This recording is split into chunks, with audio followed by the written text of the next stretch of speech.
नमस्कार फ्रेंड्स।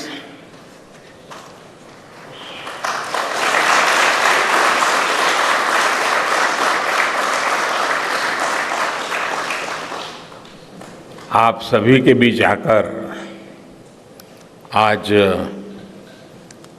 एक अलग ही खुशी महसूस कर रहा हूं।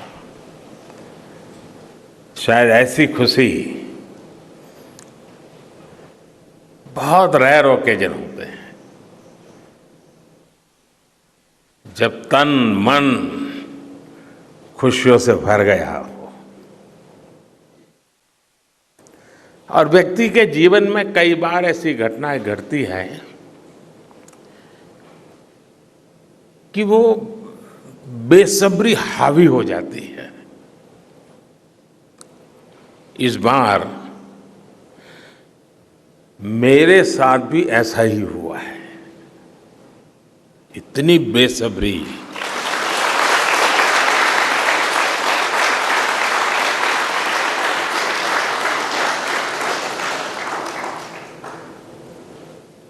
मैं साउथ अफ्रीका में था, फिर ग्रीस का कार्यक्रम था तो वहां चला गया, लेकिन मेरा मन पूरी तरह आपके साथ ही लगा हुआ था।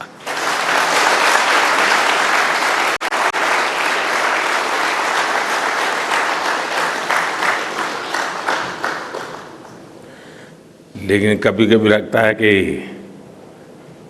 मैं आप लोगों के साथ अन्याय कर देता हूं। बेसब्री मेरी और मुसीबत आपकी। इतनी सवेरे सवेरे आप सभी को और इतना और टाइम, लेकिन बस मन कर रहा था जाऊं आपको नमन करूं। आपको दिक्कत हुई होगी, लेकिन मैं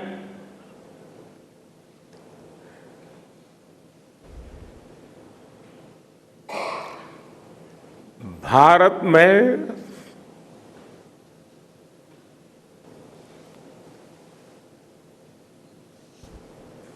आते ही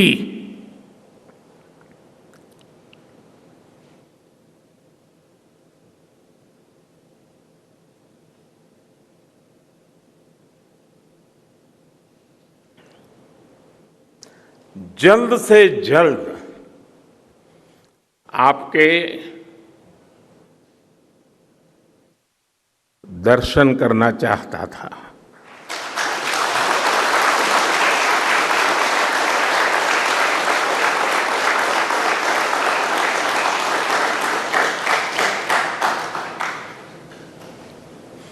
आप सबको सैल्यूट करना चाहता था।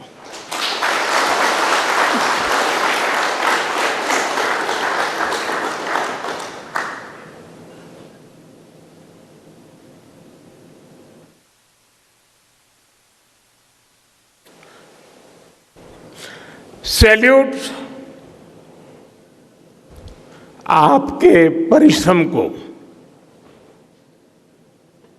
सैल्यूट आपके धैर्य को, सैल्यूट आपकी लगन को, सैल्यूट आपकी जीवटता को, सैल्यूट आपके जज्बे को। आप देश को जिस ऊंचाई पर लेकर गए हैं, ये कोई साधारण सफलता नहीं है। ये अनंत अंतरिक्ष में भारत के वैज्ञानिक सामर्थ्य का शंखनाद है।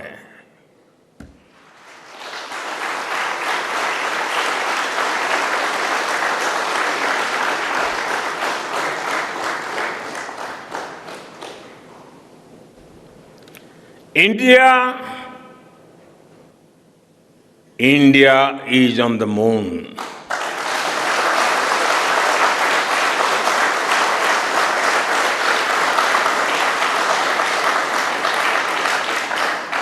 We have our national pride placed on the moon.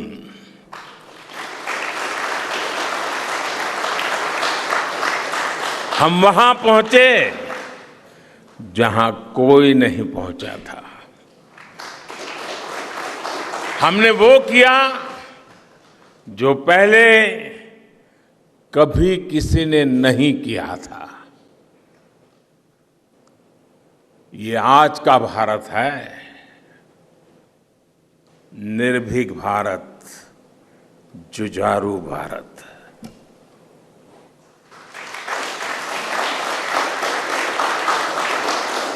ये वो भारत है जो नया सोचता है, नए तरीके से सोचता है, जो डार्क जोन में जाकर भी दुनिया में रोशनी की किरण फैला देता है।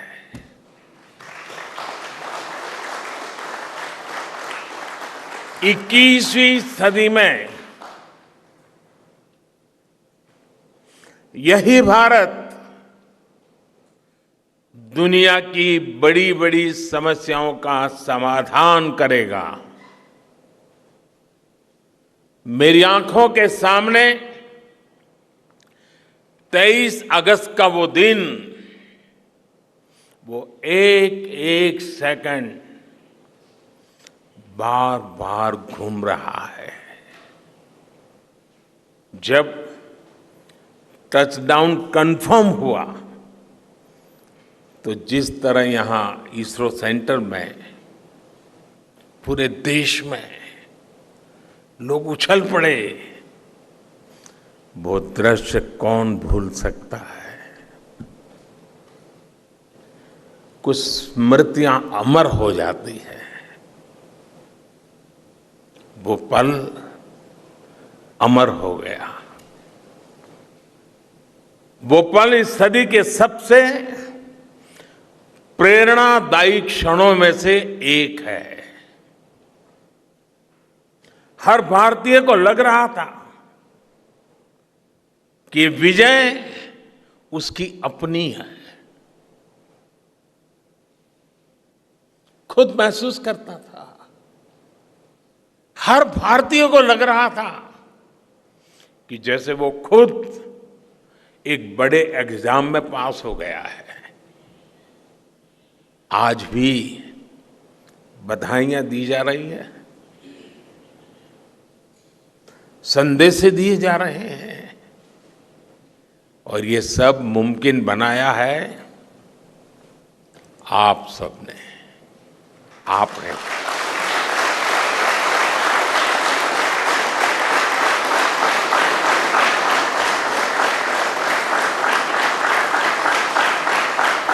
देश के मेरे वैज्ञानिकों ने ये मुमकिन बनाया है। मैं आप सबका जितना गुणगान करूं वो कम है। मैं आपकी जितनी सराहना करूं वो कम है।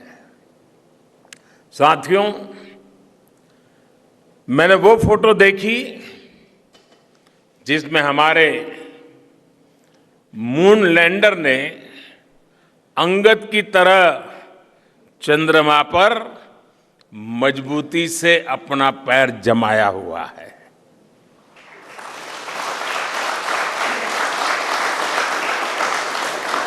एक तरफ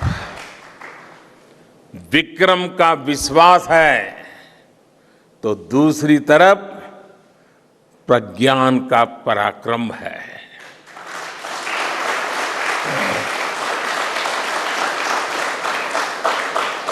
हमारा प्रज्ञान लगातार चंद्रमा पर अपने पद चिन्ह छोड़ रहा है।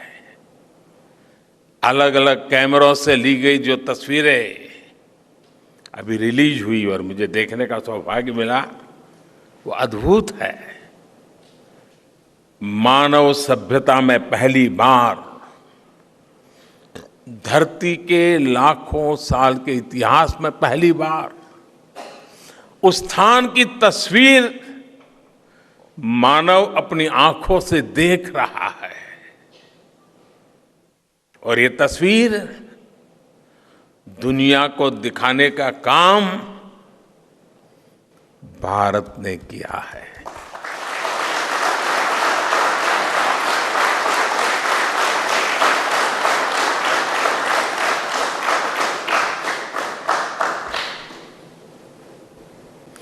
आप सभी वैज्ञानिकों ने किया है।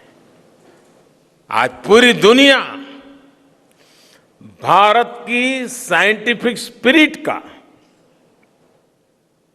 हमारी टेक्नोलॉजी का और हमारे साइंटिफिक टेम्परामेंट का लोहा मान चुकी है।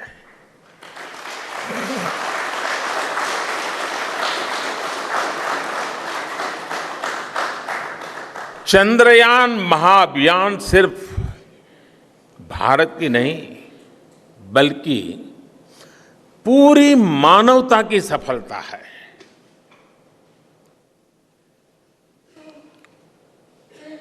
हमारा मिशन जिस क्षेत्र को एक्सप्लोर करेगा उससे सभी देशों के लिए मून मिशंस के नए रास्ते खुलेंगे। ये चांद के रहस्य को तो खोलेगा ही, साथ ही धरती की चुनौतियों के समाधान में भी मदद करेगा। आपकी इस सफलता के लिए मैं एक बार फिर सभी वैज्ञानिकों को,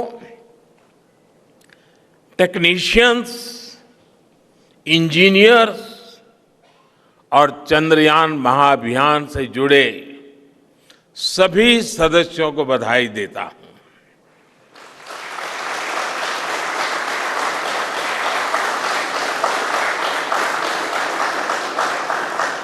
मेरे परिवारजनों, आप जानते हैं कि स्पेस मिशंस के टच डाउन पॉइंट को एक नाम दिए जाने की वैज्ञानिक परंपरा है। चंद्रमा के जिस हिस्से पर हमारा चंद्रयान उतरा है, भारत ने उस स्थान के भी नामकरण का फैसला लिया है।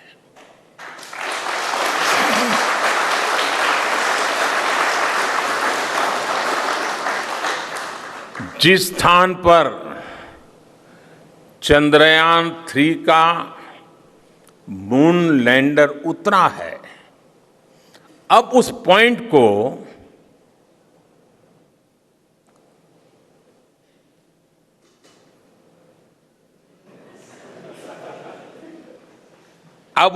को शिव शक्ति के नाम से जाना जाएगा।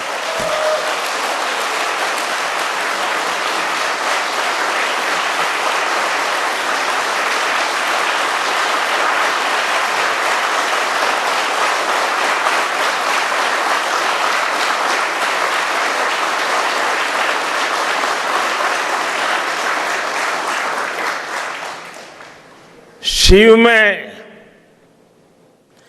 मानवता के कल्याण का संकल्प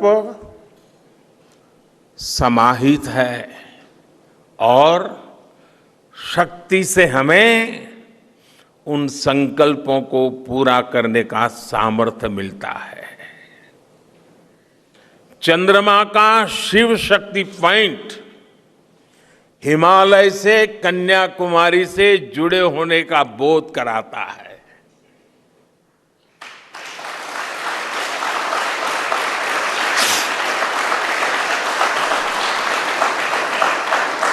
हमारे ऋषियों ने कहा है, येन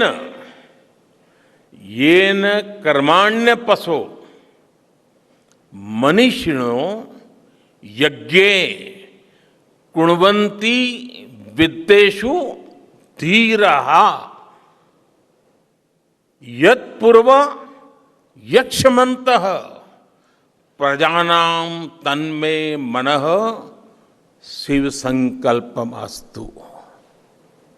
अर्थात जिस मन से हम कर्तव्य कर्म करते हैं, विचार और विज्ञान को गति देते हैं, और जो सबके भीतर मौजूद है, वो मन शुभ और कल्याणकारी संकल्पों से जुड़े।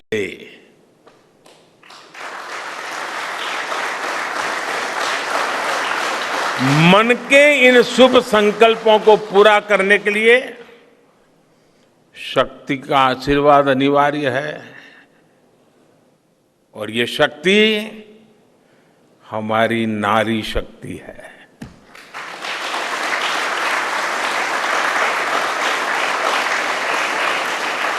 हमारी माताएं बहनें हैं। हमारे यहां कहा गया है, सृष्टि स्थिति विनाशानां शक्ति भूते सनातनी। अर्थात निर्माण से प्रलय तक पूरी सृष्टि का आधार नारी शक्ति ही है।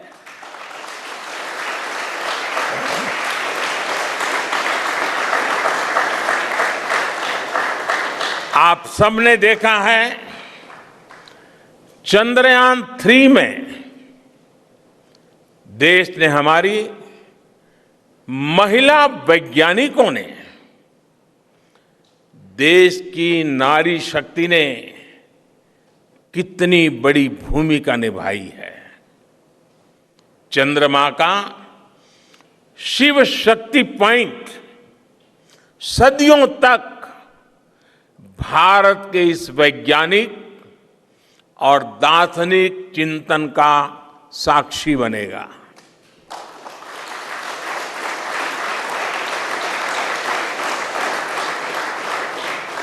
ये शिव शक्ति पॉइंट आने वाली पीढ़ियों को प्रेरणा देगा कि हमें विज्ञान का उपयोग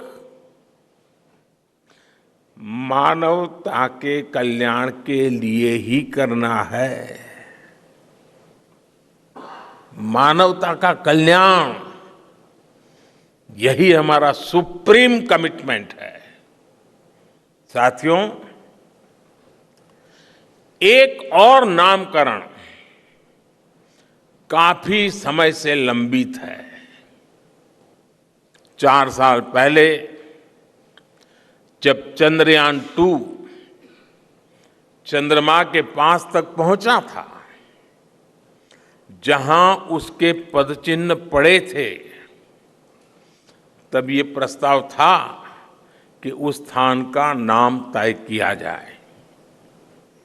लेकिन उन परिस्थितियों में निर्णय लेने के स्थान पर हमने प्रण लिया कि जब चंद्रयान 3 सफलतापूर्वक चांद पर पहुंचेगा, तब हम दोनों पॉइंट का नाम एक साथ रखेंगे।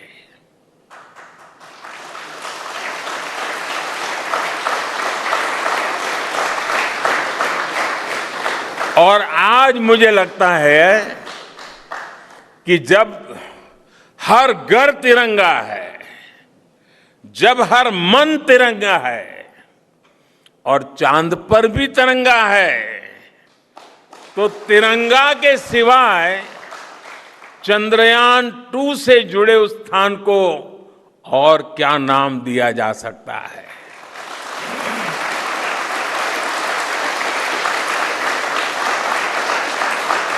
इसलिए चंद्रमा के जिस स्थान पर चंद्रयान 2 ने अपने पदचिन्ह छोड़े हैं, वो पॉइंट अब तिरंगा कहलाएगा।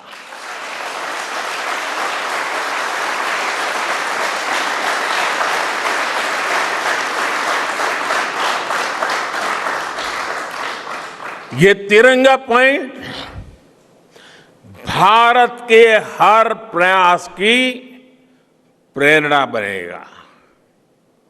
ये तिरंगा पॉइंट हमें सीख देगा कि कोई भी विफलता आखिरी नहीं होती। अगर दृढ़ इच्छा शक्ति हो तो सफलता मिलकर के ही रहती है।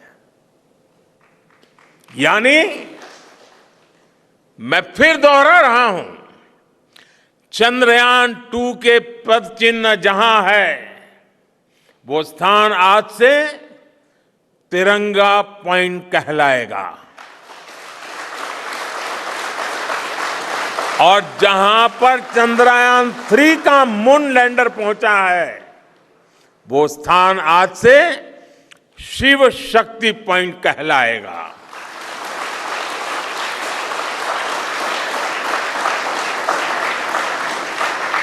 साथियों, आज भारत दुनिया का चौथा ऐसा देश बन चुका है जिसने चंद्रमा की सतह को छुआ है। ये सफलता तब और अधिक बड़ी हो जाती है जब हम ये देखते हैं कि भारत ने अपनी यात्रा कहां से शुरू की थी। एक समय था जब भारत के पास जरूरी तकनीक नहीं थी, सहयोग भी नहीं था।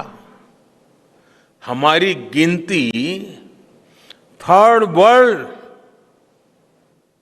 यानी थर्ड रो में खड़े देशों में होती थी। थर्ड वर्ल्ड थर्ड रो में खड़े हुए लोगों में होती थी। वहां से निकलकर आज भारत दुनिया की 5वीं सबसे बड़ी अर्थव्यवस्था बना है।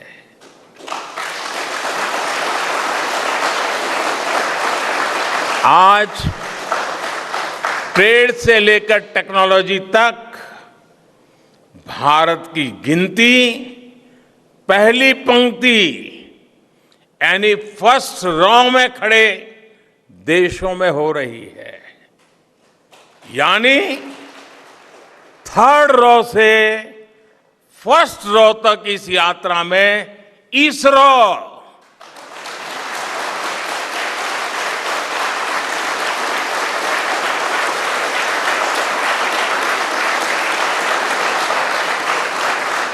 इसरो जैसी संस्थानों की बहुत बड़ी भूमिका रही है। आपने आज मेक इन इंडिया को चांद तक पहुंचा दिया है।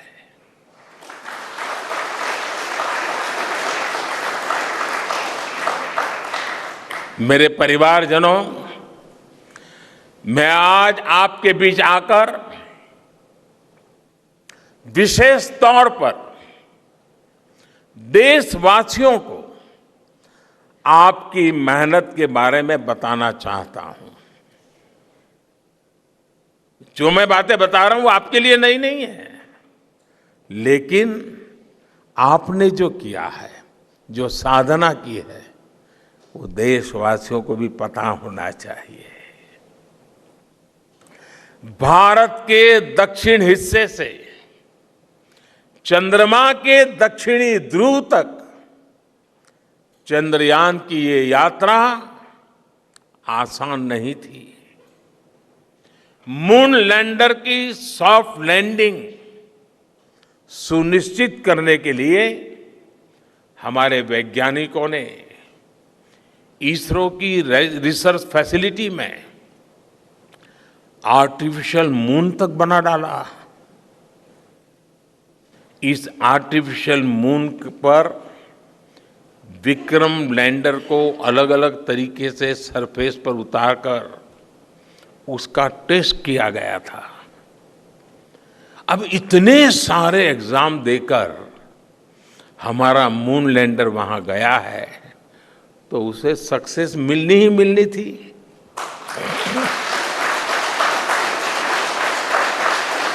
साथियों, आज जब मैं देखता हूं कि भारत की युवा पीढ़ी साइंस को लेकर, स्पेस को लेकर, इनोवेशन को लेकर इतनी एनर्जी से भरी हुई है, तो उसके पीछे हमारे ऐसे ही स्पेस मिशंस की सफलता है। मंगलयान की सफलता ने, चंद्रयान की सफलता ने, गगनयान की तैयारी ने देश की युवा पीढ़ी को एक नया मिजाज दे दिया है। आज भारत के छोटे छोटे बच्चों की जुबान पर चंद्रयान का नाम है। आज भारत का हर बच्चा आप वैज्ञानिकों में अपना भविष्य देख रहा है। इसलिए आपकी उपलब्धि सिर्फ ये नहीं है कि आपने चांद पर तिरंगा लहराया, लेकिन आपने एक और बड़ी उपलब्धि हासिल की है, और वो उपलब्धि है भारत की पूरी पीढ़ी को जागृत करने की, उसे नई ऊर्जा देने की।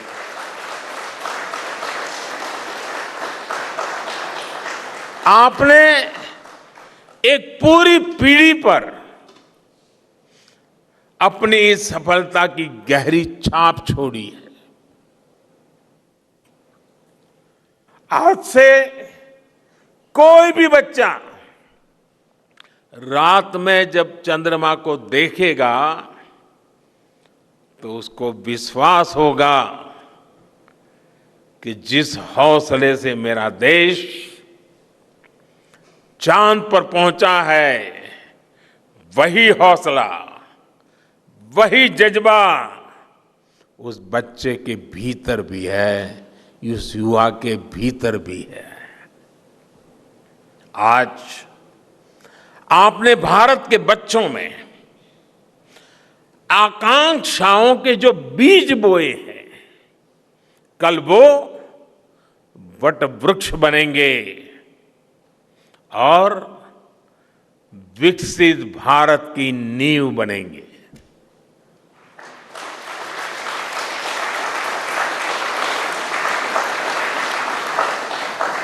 हमारी युवा पीढ़ी को निरंतर प्रेरणा मिलती रहे, इसके लिए एक और निर्णय लिया गया है। 23 अगस्त को जब भारत ने चंद्रमा पर तिरंगा फहराया, उस दिन को अब हिंदुस्तान नेशनल स्पेस डे के रूप में मनाया जाएगा।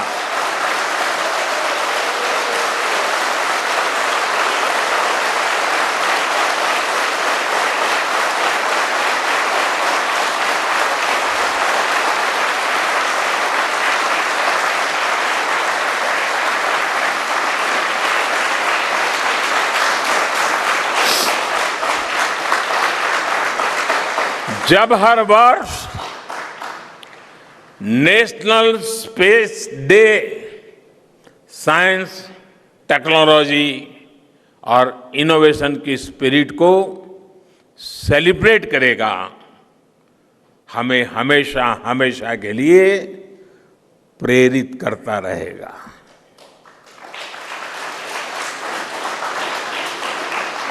मेरे परिवारजनों, आप भी जानते हैं कि स्पेस सेक्टर का जो सामर्थ्य है, वो सैटेलाइट लॉन्च करने या अंतरिक्ष की खोज से कहीं ज्यादा बड़ा है। स्पेस सेक्टर की एक बहुत बड़ी ताकत है जो मैं देखता हूं वो है ईज ऑफ लिविंग और ईज ऑफ गवर्नेंस।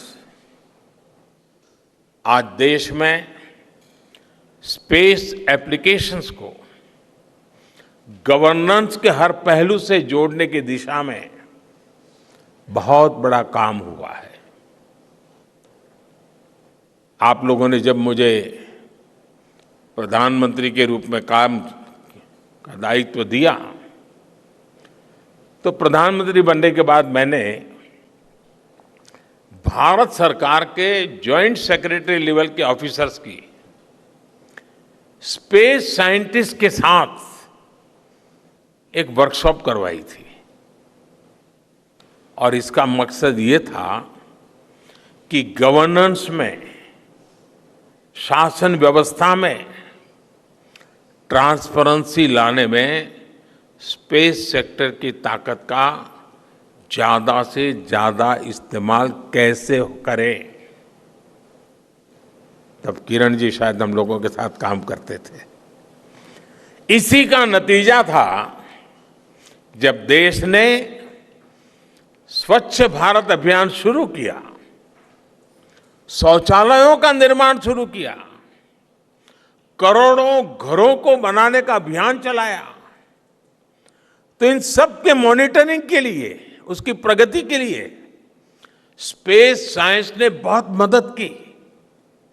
आज देश में दूर दराज के इलाके में एजुकेशन, कम्युनिकेशन और हेल्थ सर्विसेज पहुंचाने में स्पेस सेक्टर की बहुत बड़ी भूमिका है। इन दिनों आजादी के अमृत महोत्सव के निमित्त जो जिले जिले में अमृत सरोवर बन रहे हैं, उसका भी टैगिंग, उसके भी मॉनिटरिंग स्पेस के द्वारा ही हो रही है। बिना स्पेस टेक्नोलॉजी के हम टेलीमेडिसिन और टेली एजुकेशन की कल्पना तक नहीं कर सकते।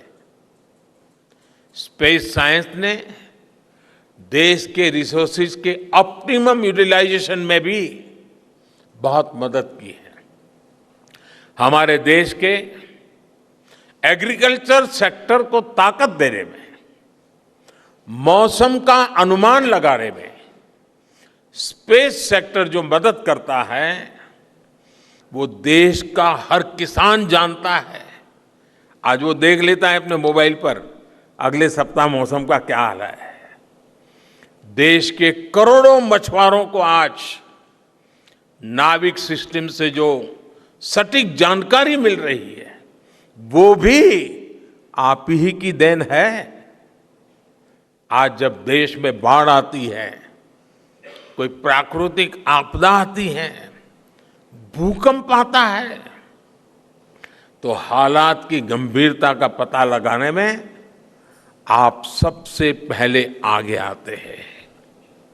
जब साइक्लोन आता है तो हमारी सैटेलाइट्स उसका सारा रूट बताती हैं, सारी टाइमिंग बताती हैं और लोगों की जान भी बचती है, संपत्ति भी बचती है। और सिर्फ साइक्लोन के कारण जो संपत्ति बचती है ना, उसका अगर जोड़ लगा दे तो आज स्पेस का जो खर्चा है उससे वो ज्यादा हो जाता था।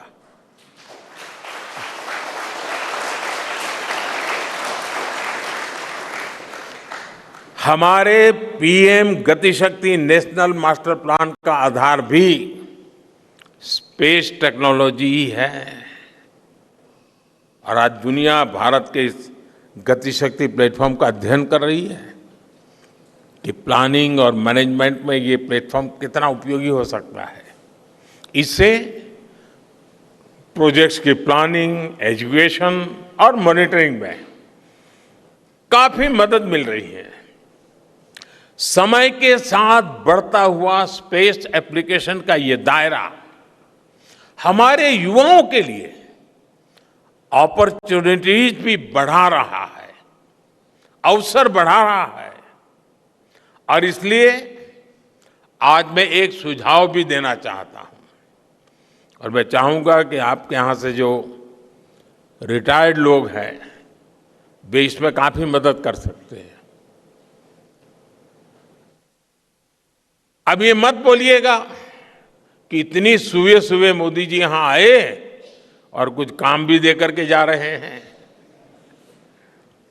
साथियों, मैं चाहूंगा कि इसरो केंद्र सरकार के विभिन्न मंत्रालय और राज्य सरकारें मिलकर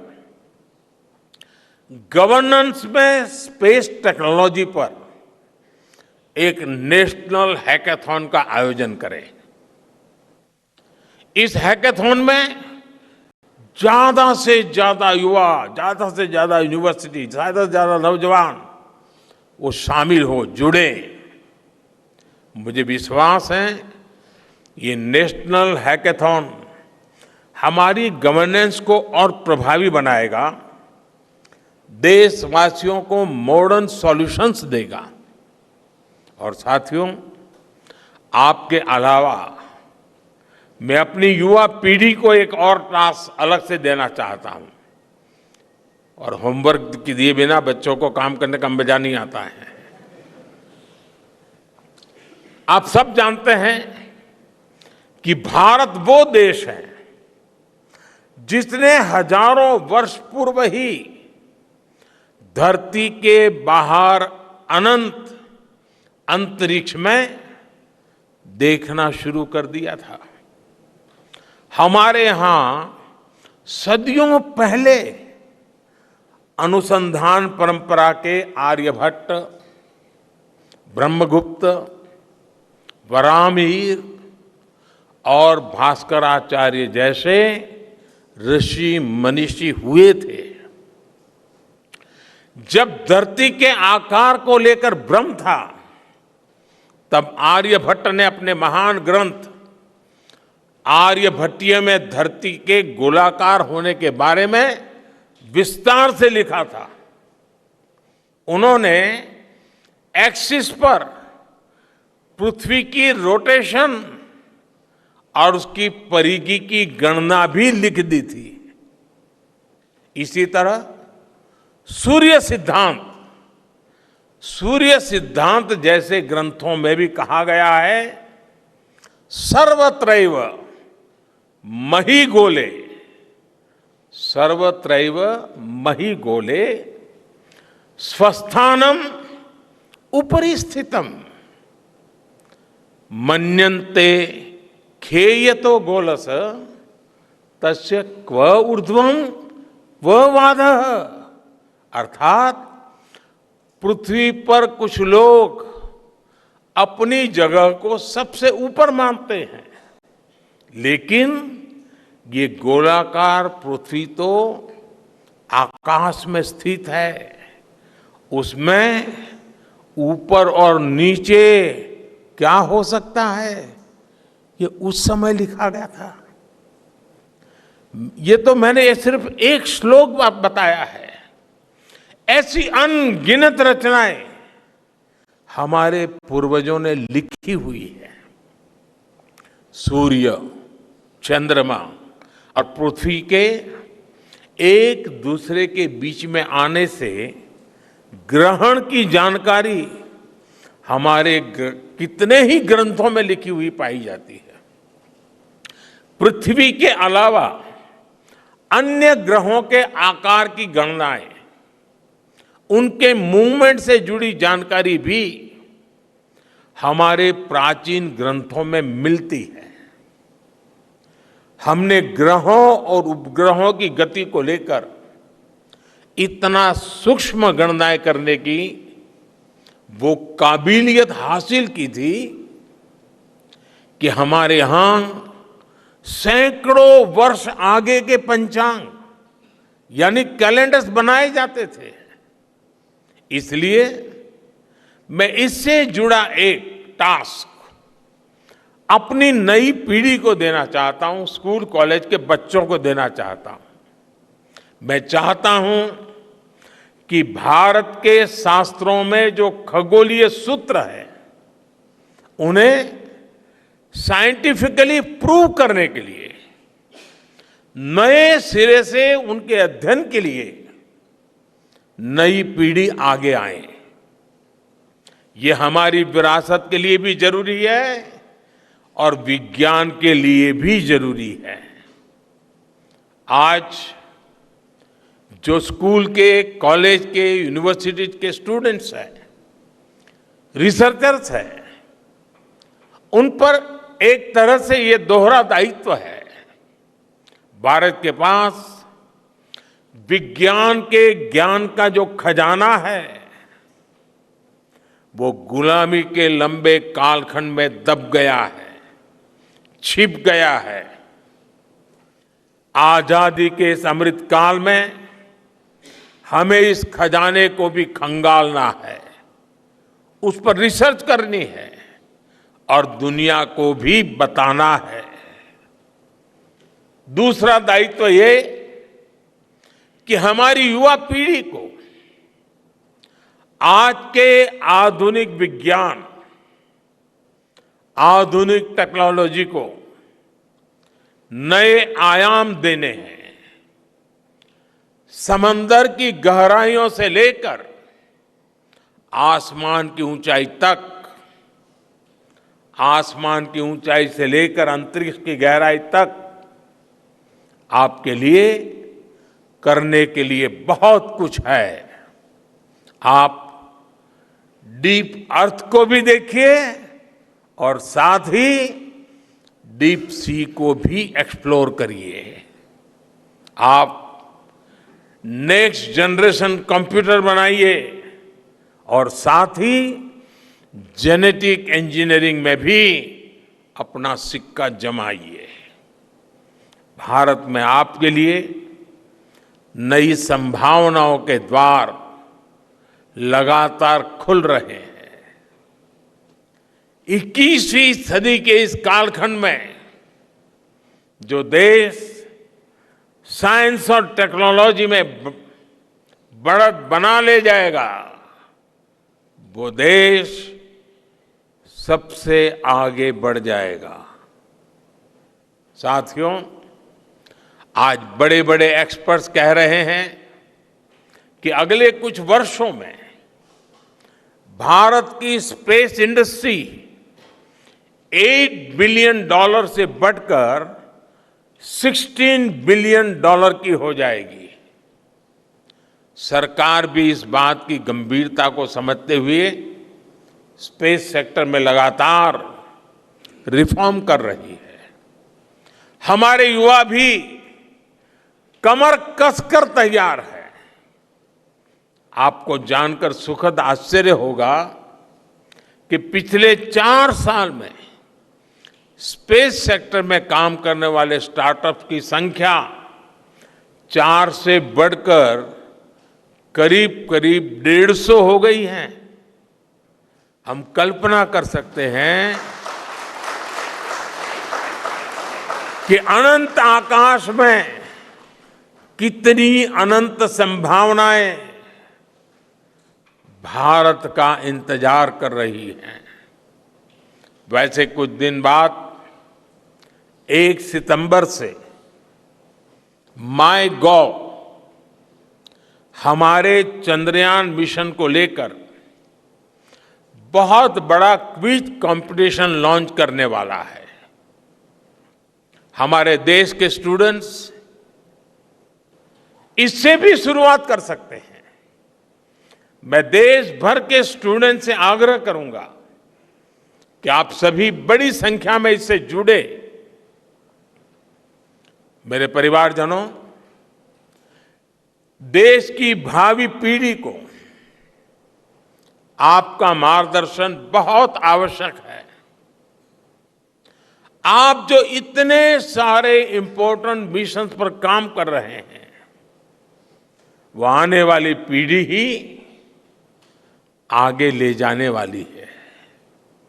आप उन सभी के रोल मॉडल हैं। आपकी रिसर्च और आपकी वर्षों की तपस्या, मेहनत ने साबित किया है कि आप जो ठान लेते हैं वो आप करके दिखाते हैं। देश के लोगों का विश्वास आप पर है और विश्वास कमाना छोटी बात नहीं होती है दोस्तों।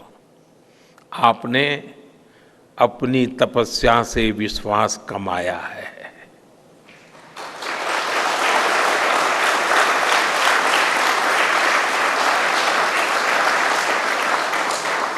देश के लोगों का आशीर्वाद आप पर है।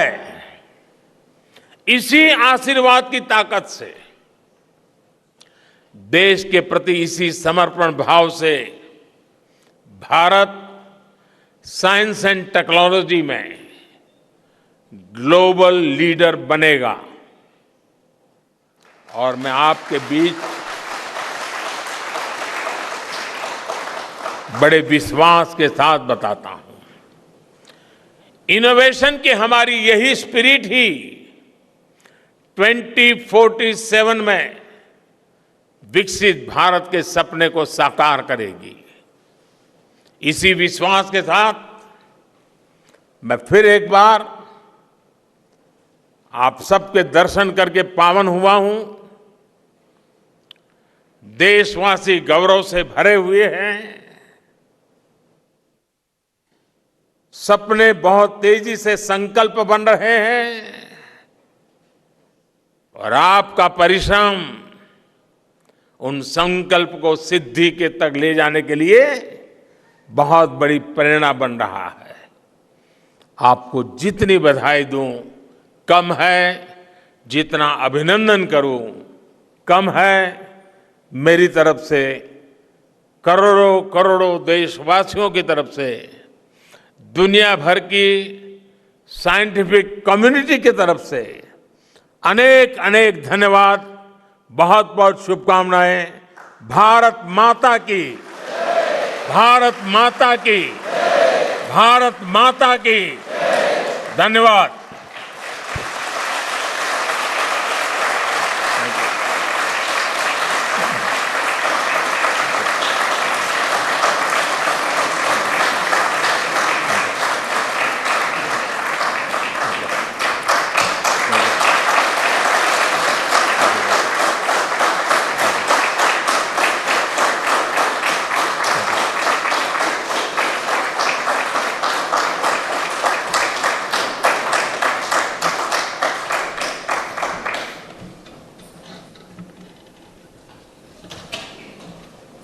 बधाई हो सबको।